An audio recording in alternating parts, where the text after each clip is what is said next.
Run, river, run, run through the hills. Run, river, run to the sea. Run, river, run to your place beneath the sun. Run, river, run over me. Run through the land, you run through my soul. Bring me wisdom and peace. Run through all ages.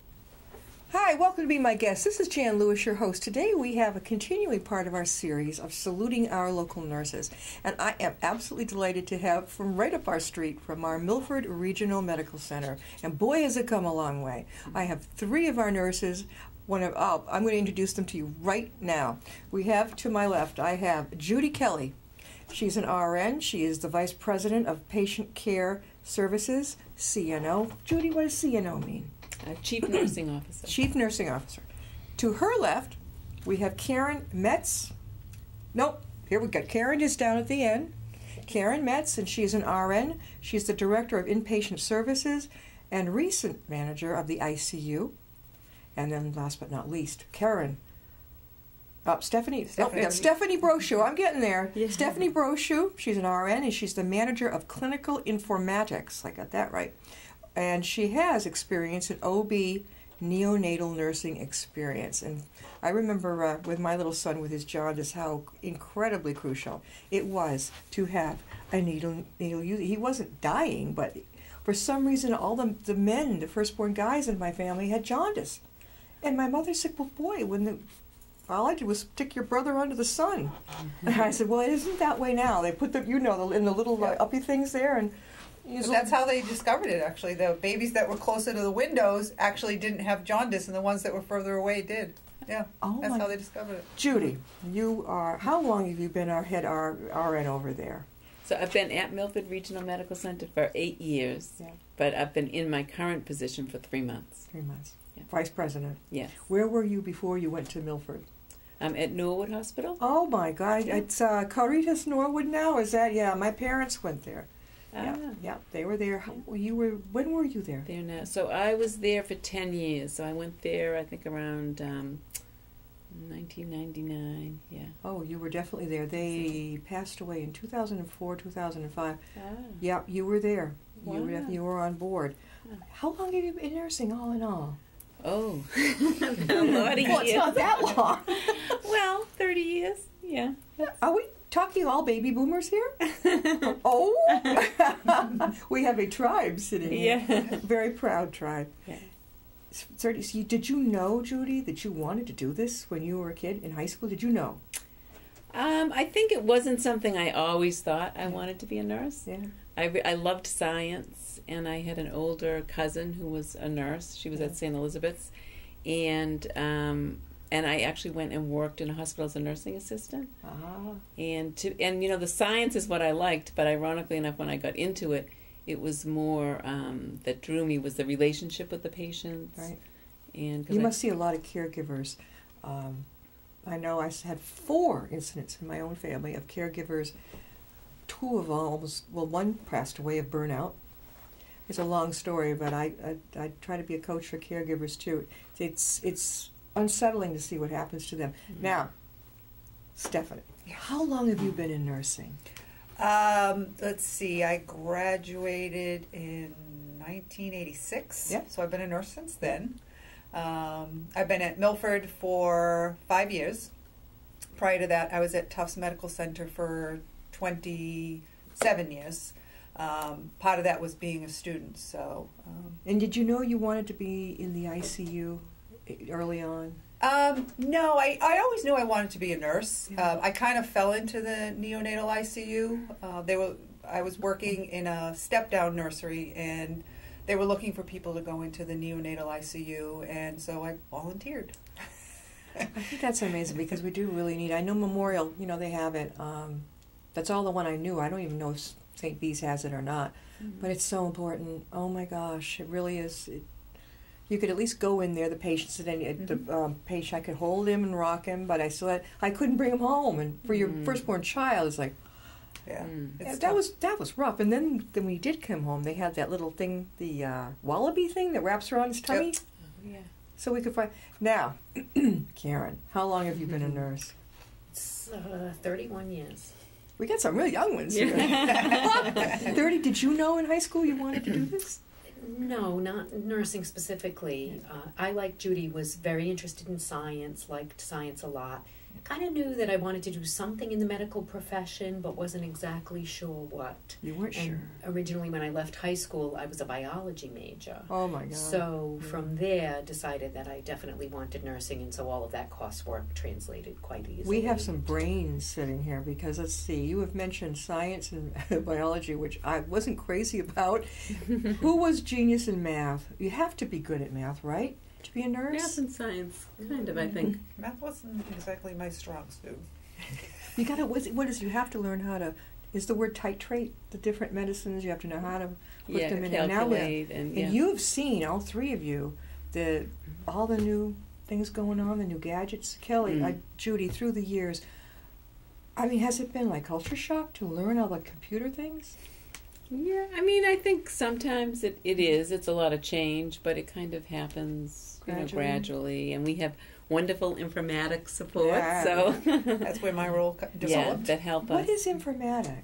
So informatics really is the merging of computer science and the health services. So we came about because of the technology being put into the healthcare system. So all this enabling technology, we needed somebody really to help clinicians and the vendors kind of merge that together so that you have something that shows benefits to both the patient and the clinicians. So I'm kind of like an interpreter at times. That's amazing. I mean, that's a lot. I mean, all three of you have an awful lot on your shoulders. Now, what was I going to? I completely went right over my head. Karen, in inpatient services, and you were a recent manager of an ICU. Inpatient services, what does that entail? So I now, in my current role, oversee all of the inpatient units. So that's any unit in the hospital where patients are admitted to stay at least one overnight. So at Milford Regional, we have 4 different inpatient units plus the intensive care unit, and they each have a little different focus in terms of the types of patients that they care for. So we have a unit that has kind of a cardiac telemetry monitoring focus. We have a unit with a surgical focus and a unit with oncology and takes medical patients also. And then the 4th inpatient unit is a combination of medical surgical with the ability to monitor patients there also. And then the intensive care unit comes under my direction also. Now, does this include the emergency department for you? No. So the emergency department is its own sort of entity and has its own director. Because I have had the experience now. I think we went on 2 tours of it. Once with the auxiliary, which I had joined last year, and once as a patient, I went in. And that is really something. It is humongous. It's good not to be lined up at the walls anymore. It's good to have your own room. And in the auxiliary, I had suggested, I'm not a big one for TV when I'm not, if I'm all revved up, I don't want. So I said, well, let's get some art and some fun activities. So if you ever heard about they had tried some coloring pages and books like that. For those who want to just do something with their hands and keep busy, I thought it was kind of a cool idea. Because people are nervous. We're all just big kids. Really, I think that's when a lot of our little inside of us comes out like, it's like, oh no, Mom, that type of. Sure. You, coming in from, you started your career in what year was it, Judy, in nursing? I graduated in 1980. 1980. Which school did you go to? Nursing school? Boston College. Boston College. You have seen, and as everybody, as I'd mentioned before, a lot of changes. Yeah. What was the most impact on you of all the changes, and what would you like to see happen? Well, I think, across the years there have been many changes. I think in terms of nursing I think has become a much stronger voice and kind of a much more... So we work towards really collaborative practice and working with the other disciplines, and I think so it's nice to see nursing kind of coming into its own and having a voice and really speaking to what's the nurse-patient relationship. I think is so important for patients and for healing. Definitely. So that's been something that I think has evolved and is really, and of course we've moved in the direction of really evidence-based practice, and so from a science and from an art perspective, I think it's moved in a really positive direction. I don't think a lot of people realize that you advocate for yourself, and I know UMass has it, but doesn't Milford have a patient advocacy you can call, or patient representative? Yeah. I know that my first major surgery I had at UMass, I was scared out of my mind, and I needed to be taken like a child to show where I was going to, what I was going to see, what it was going to be like, and when I woke up, would she be there? Even though I had family, I still needed somebody who knew the drill. And it's not hard, right? You can reach the patient representatives. They'll listen. Yeah. Even not long ago, I suggested, I was on their PFAC, their patient family. Oh, sure. And I said, who you got over there that can sit with me after the operation and kind of keep a real eye on me? And it worked. Yeah. They were terrific, as I know, Milford would be too. What have you seen, Stephanie, for changes too? What have you noticed over there? Well, the most obvious thing for me is the electronic health record and stuff. Yeah. So and it's not hard for you, right? No. You're so lucky, because a lot of us, the feeling is, don't give me any more. I don't want it. My son wants me to text. I don't want it. Get rid of the umbilical cord. But I think it takes a certain person who's got that ability. What are you finding, Karen?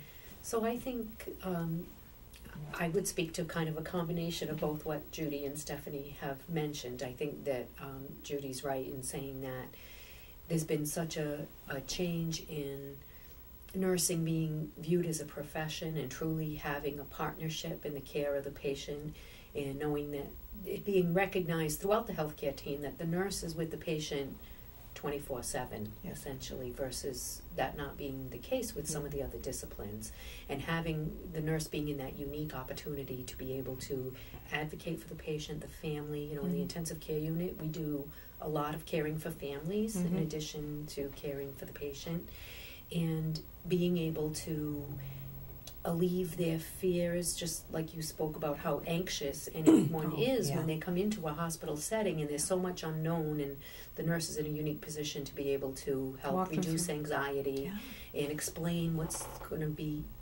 going to happen. And then the technology piece, that has been a huge change, and absolutely for the better. Just for, whenever you have anything where there are human beings involved, you can harness what's available through technology to improve safety and to help eliminate any kind of error and just enhance the whole safeness of the experience for patients and for the staff. I've noticed when I was a little girl, we grew up in Wilbraham, and I was sent to Springfield Hospital, just an observation. And it was a trip to hell, because the parents back then were not allowed to come in until like 7 at night for an hour. And then they would let us cry all night, the nurses, and finally they'd come in, and all I wanted was a glass of water. Things have changed. Nurses are definitely, even over the years I've noticed it. I haven't had that many experiences, but the ones that I have had, it's absolutely, they're calm. I love the calm, cool, and collected. They don't get like, oh, not a problem. And if the nurse gives off that type of reaction, I know it helps the patient, because if we don't see you getting upset, why should we? Or we can ratchet it down a little bit. We are going to go through again who we're talking to. We're saluting our nurses, and we have right from our Milford Hospital up the street, we have Judy Kelly to my left. She is an RN, Vice President of Patient Care Services, and she's CNO. And then next to her we have Stephanie Brochu. She's the RN. She's an RN. She's the Manager of Clinical Informatics, and she has OB neonatal nursing experience.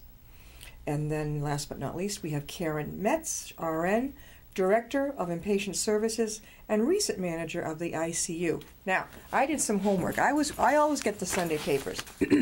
And lo and behold, when was this? May 1st. In the, I don't know, was it the Wicked Local or whatever?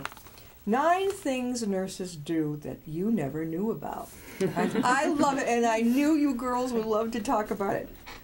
Whoever wants to say, go for it. Well educated. Yes. Yes, I would, and I think more and more you see, nurses going into advanced practice and continuing their education. We have lots of nurses at the hospital that are continuing either, some of them to get their BSN if they don't have their BSN, many of them for nurse practitioner, clinical specialist. So we have lots of opportunities, and it's wonderful. A lot of men are coming in too. And men, Yes. yeah. Yep. At first I would think, well, he's a resident, or he's a the person who pushes the gurney. I don't know what, they're very important. I just can't think of the term. No, I'm an RN, he said. And I think that is so cool, especially for a lot of our men patients, who maybe rather intimate things have with the man be there to take care of that. And can I add one other thing as I'm talking about advanced practice? We have right here Stephanie, who's getting her doctorate. So, and we have other nurses at the hospital that are also in, they call a DNP program. Yeah. Everybody here has children, am I Yes. correct? Yeah. Okay. I have a millennial. He's 23. You have a 30. Two I children. think he's a millennial. He or she? I have a boy and a girl. Oh, okay. So they're millennial. How about you, I have Steph? a 15-year-old. Oh, you're the one with the baby. No, I don't know if yours is a millennial or not. How about you? 28 and Oh, yeah, 31. millennial. Oh, yeah. Aren't they a bunch? They're a hoot. They are different. Like, my parents saw us baby boomers as... My parents loved it. They thought it was funny. They loved the music and everything. And my father would run around going, I want to hold your hand, And I don't know. I don't know, but I can't figure out the millennials. They're up here somewhere. Okay, always on. You are on. Mm-hmm. You have to write? Mm. Yep. Who can elaborate on that? That's like stress. Yeah, and I think when you have anything like it's a 24/7 operation, so we have a lot of respect for the nurses who work long shifts, different shifts, holidays, weekends, and they always it's true, they always have to be on, and they adjust very well to the acuity and the change in pace, and we do have an amazing, wonderful group of nurses. And let me ask you a question. Now, I know that patients aren't always stellar. What happens if you get a patient who absolutely, you've been polite, you've tried every tool in your pocket. Are you able to suggest to the head nurse at the time, would you please assign someone else? Can you do that? I mean, there are times when you do, I think, talk to your manager, certainly. I think as nurses, you work very hard to try, and it's like a challenge, to how do you connect with this patient, what's important to them, and most of the time you find that common ground. And but sometimes it's easier than other times, and there are times when maybe you might, especially if someone's there for a long time and particularly challenging, where, I think you share, Karen, your colleagues. You agree too. Yeah, you share. I agree. I think that there are just some times that, whether it's different personalities or, don't always work out, and so we talk about that. We talk about ways to try to manage that and improve that relationship. And there might be times when, yes, it's like, okay, well, let's try a different assignment here and see if it works out better for the benefit of the patient and the nurse. And it's not necessarily anybody's fault. It's just a mismatch. Right. Maybe. You want it to work. You're also relationship building with people at the most difficult and stressful time of their lives. Yeah. So you really, I think as a nurse, you really take that into consideration, and you try the things that you've known have worked in the past, and then you try other things, and it's usually a last resort where you say, we're just not finding a common ground here. Right. Yeah, I know that when I had the last major surgery at UMass, and I was scared to death that I wouldn't. I said, I don't want to see the operating. If I'm going to be awake, I don't mind seeing the operating room for some reason. Give me the spinal, and I'm good to go. But if you're going to knock me out, I've got this thing. Don't do it in there. So one thing I wish I had spoken up more was, please give me the nausea shot. Don't let me wait for another hour and a half while you're waiting to get me in there. And finally, when I had that, it's a different world. But when I woke up, she was really terrific. She was right beside me with the little, and I'm sure it helps at Milford. They've got that little desk, right? Oh, hi, how you doing?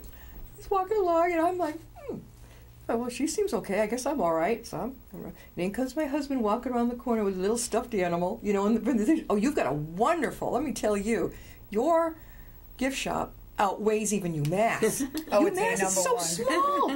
But yours, they have got the most wonderful gift shop. And for me, I love the stuffed animals and all the little tchotchkes and the fun things and the coloring books and things like that. you know, there are adults who are really into that, and that's comforting. And I love the nurses for thinking, go ahead, if you want to take that into the OR with you. Things have changed. When we were kids, they wouldn't let you do anything. Yeah. If you could have a stuffed animal with you, you were lucky. Let me see here. Support. You need support, big time. Do you go to each other a lot? I think nurses are good because, you know, we're good at bonding with each other. Yeah. I think nurses, we realize how stressful our job can be, so we try to take care of ourselves in different ways. Right. It has to be difficult, as this is talking about, to be on for how many hours? How many? 8 hours at a shot? Sometimes 12. 8, 10, 12. Yeah. And then if you get a break, right? If you do, to be able to sit for 5 minutes. Have you ever had to gobble down your lunch? How do you digest your food? Quickly. I think all nurses eat pretty quickly. And we certainly try to make that happen for each other, and you know, I encourage my staff in my unit to take a break. They need to be able to take care of themselves, because if they don't, they won't be able to take care of the patients. Yes. And so encouraging that in them, and you know, try to help each other and plan so that everyone can take a break, and just knowing that you'll be a better caregiver for it. Oh yeah. Let me see. Watchdogs, and you are the watchdogs. You have to be alert, right? You've got the little beep beep beep beep, all, you know, at the stations and in the nurse. The only thing that drives me nuts is that constant. Maybe it's not on mine, but beep beep. Wait, is that the heart monitor? What is that? Well, there are many monitors. Yeah, there are a lot of monitors. Likely it's the telemetry, but you know, there's a conscious effort to try to minimize the noise and the nuisance kind of. I zero right in. We talk about alarm fatigue, like almost too much. So we do try to look at and evaluate so that we're not having too many alarms, so you can focus on what's really important. Sometimes the doctors, you guys are so important, because sometimes, if not a lot more than we realize, doctors, they're great, but they don't always catch something. But the nurse did. Have you run into this a lot? You did, you know, did you caught something and you brought it up? Well, we try to, like, for each other, you know, like, you know, it's not really more on patient safety as a whole that we all try to look at things. So there are times when, I mean, a nurse is at the bedside more than other clinical providers, so probably you might be there, and hopefully, you know, if it were a physician that noticed something, then they would tell you, bring it up to the nurse. So you try to work together and working with the doctors too. I mean, like, we're not all perfect, and that's got to be tough too, because being a patient, I've met more wonderful docs than not. But there are going to be a few that I'm going to change, because like, they're not there. You know, they don't even look at you in the examining room. They've got their nose in the computer.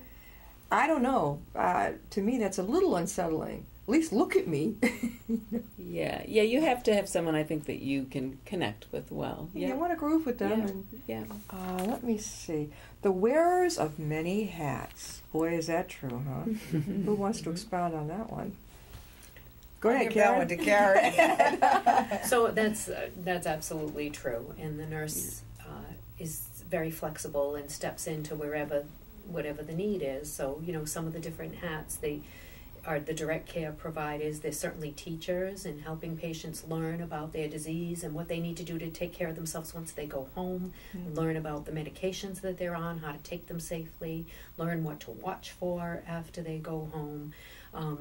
We're often coaches in terms of trying to help people stay positive and feel hopeful, and coach them as they maybe go through difficult physical therapy or whatever it is that they need to do to get better. We certainly support people in terms of supporting the families, you know, their significant others, if they have children, a spouse, you know, trying to teach them and allay their fears. Right, exactly. And then, you know, also sometimes we help them with their spiritual needs in terms of connecting them to a spiritual care department or whatever else they need. I love that part. Yeah, now they'll ask you, at first, you know, years ago I thought, what do you care? But they'll ask you, just to be nice, you know, what do you have any particular religious affiliation? And from where I come from, I feel like, give me everything you got. You could bring in everybody, where you could a rabbi, a priest, I don't care who you bring in. I'll talk to them all. You know, I'll take whatever you got there. You got connections, I want in. But The caregivers. Now, you mentioned you used to be at Caritas Norwood. My dad literally passed out, went to Caritas Norwood, never, not because of Caritas, but he never came home again. He was the sole, by his choice, caregiver of my mother. And he burned out. I witnessed this, and it has affected me. I walked in about a week after I just talked with him on the phone, and I didn't even know him on the phone. He's living on that Ensure type of boost type of thing, and he was literally dying. And there are some people you don't cross. I wanted to get him the ambulance. Nope. The next morning, according to the neighbors, he got up, went downstairs, said hello. His shoes weren't tied. I'm going to visit Mom. She was in the hospital again. And he collapsed in the parking lot. He never came home. What bothered me about that particular facility was that he was pretty lonely. I mean, he was pretty much, they weren't on the ball about this with him. I was, but you also got to listen to family. Had somebody else stepped in and said, Mr. Lewis, you cannot do this all alone. And I also helped, I was only in my 20s, I watched my mother disintegrating, taking care of my grandfather. This woman was only in her 60s. And beautiful, young, she was running around. I saw her go. He was in his 90s, he's had a good life, but he was deathly ill at home. We even had the hospital thing for him there, the bed. And I had to rock the boat, which was not easy. And I had to get the family to realize this woman is absolutely disintegrating. And then in my own life, I watched my own former husband disintegrate emotionally, mentally, depression. And then another family member with behavioral mental health problems. So I've seen it 4 times. So that's one of the things I do is I'm a caregiver coach, been there and seen it, and it is so important to take care of yourself. You see it all the time. How do you step in and tell somebody you've got to stop and take a breath? How do you do that? For you as a nurse, can you cross that boundary? I think we do, and I think we do have other resources. We have our social workers and our case managers, and we actually now have a high-risk mobile team. And when you talked, like, even about your dad, like, so on the high-risk mobile team, there's a nurse, a social worker, and a pharmacist, and they actually go out and make home visits. That's so And good. the idea is to help people so they're not readmitted, and they can, but you get to see them in their own environment, and, you know, are they taking their medications, eating the right food? They kind of make an assessment and help people if they need that help, you know, and really look at their home environment to see what's going on. So and then I think, to have that know, feeling of having a caregiver support buddy that they can call anytime. Yeah. I wish my dad had I wish my mother had it. I was the only one trying to navigate everything, and I was still pretty young. Right. And again, this was a family where my father ruled, and you didn't. You know, he ended up passing away over a year before my mother did. She outlived him. So it's amazing. This has been so interesting having you both on, all of you. Quickly before we leave, anything coming up? We already have our wonderful new ER over there, which is really cool. Yeah. And there's a mental health ER, which thank God is there because it was so tiny. Yeah, remember? it's a wonderful, the behavioral health. I brought a friend there, and they were always great to her, but all of a sudden, it's kind of small. This is wonderful. It's beautiful. Let me see, what else do we have new? I think they brought the MRI inside now, have they not? They don't have your trailer. Right, yeah. That was temporary. I love it. What are they going to do with the old ER? Do you know? Well, that's a well-kept still, secret. I know, really. Oh, is it a secret? Oh, no. We're not going to. When are we going to know about I mean, it? they're going through a process where they'll, a charrette process, where they'll bring in engineers and evaluate the space and get input from physicians and, you know, other senior leadership to see what I they'll always do. think what we could do, you know, whatever. And of course Everybody wants space. And you have your free valet service. I know I have Yes, accessed that. Yeah. And we have our auxiliary, which I recently joined, and we've had oh gosh, her first name always gets me, and she's a dear friend. She's the president of the auxiliary. Arnda, I can't think of her. You know, it's right on the tip of my tongue. She's been on Be My Guest a couple of times. Wonderful guest. We wish Mike well too. I think he's a vice president, has a position there. As I've kidded with the girls here that on our auxiliary at the Milford Hospital, it's mostly all of us women and a lot of us. And for Mike to be able to sit there and cope with that, he's aces in my book. Yes. Because that's a lot of girls. Yeah. Thank you so much for being on the show. I'd love to have you back on again, because this is more and more, as we say, the boomers are coming up and we're making use of the services.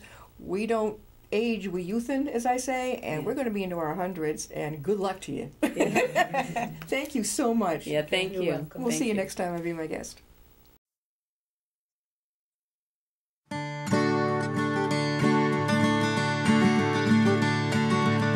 Run, river, run, run through the hills. Run, river, run to the sea. Run, river, run to your place beneath the sun. Run, river, run over me. Run